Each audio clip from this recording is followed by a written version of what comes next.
from one of our seasoned veterans. He was working his way through competent communicator, or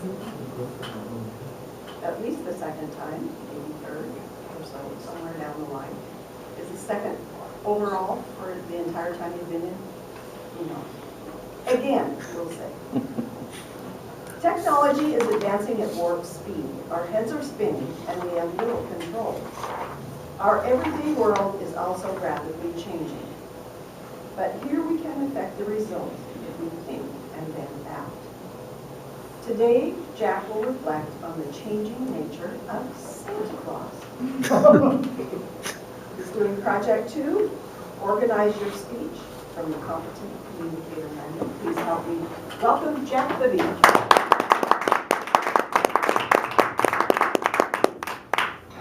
Thank you, Madam Toastmaster. Toastmistress. No. Sorry.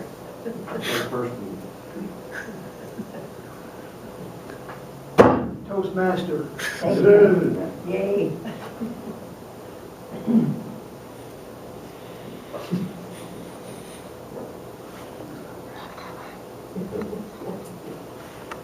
He's making a list. He's checking it twice. He's going to find out it's going to be here nice.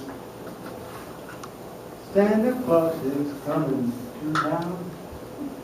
When I used to hear those words, I would get quivers of anticipation because I knew that Santa Claus could bring me everything I wanted or leave me a lump of coal. Many adults still believe in Santa Claus. They've transformed him. They call him the government.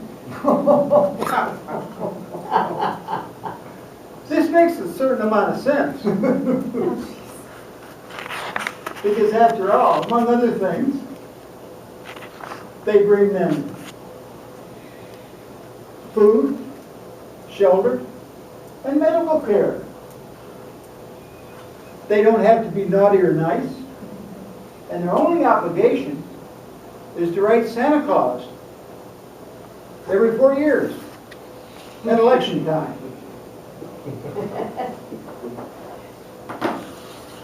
Now this Santa Claus is a creation of politics. And politics, as you know, is fractious. But as an academic discipline, it covers 3 areas. It covers the voter, it covers the politician, and it talks about the state. Now, voters die, politicians eventually leave office, but the state has perpetual life. It does not die. So if we are going to have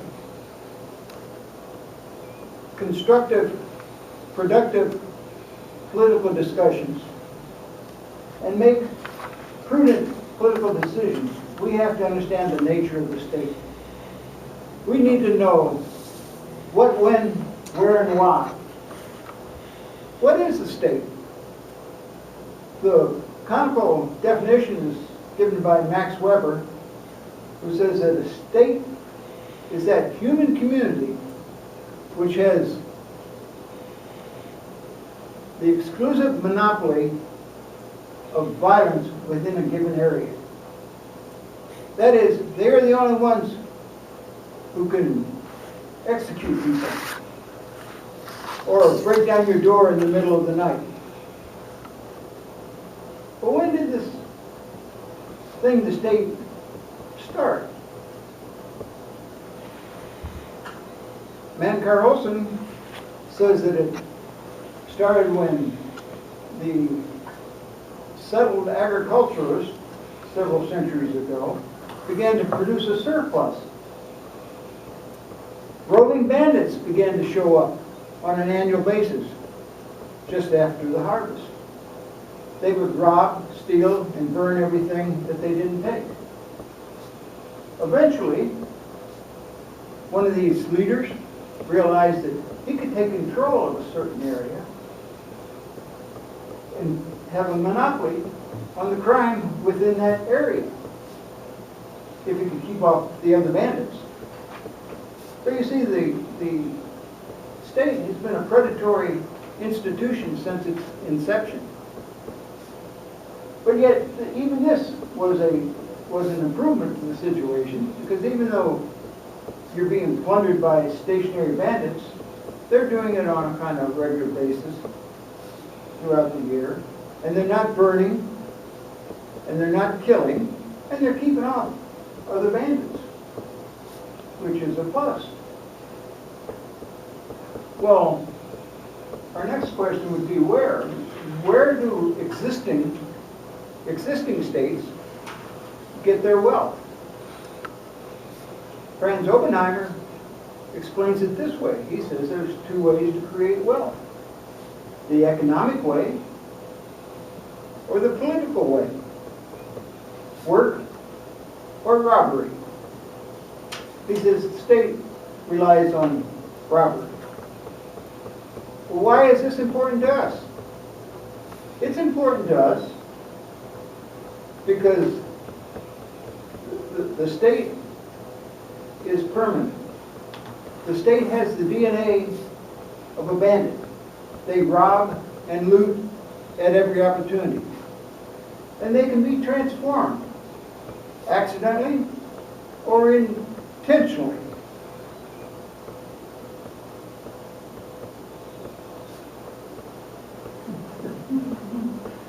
Accidentally or intentionally. Where are you?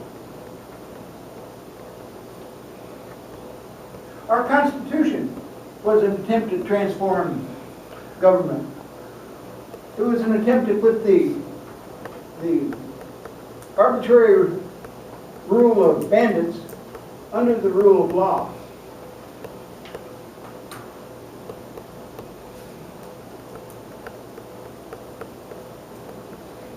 So,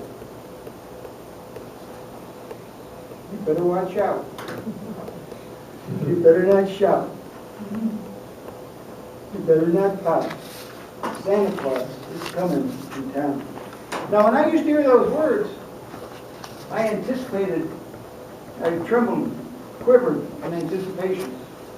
But now that I understand the nature of the state, when I hear those words, I tremble in fear. And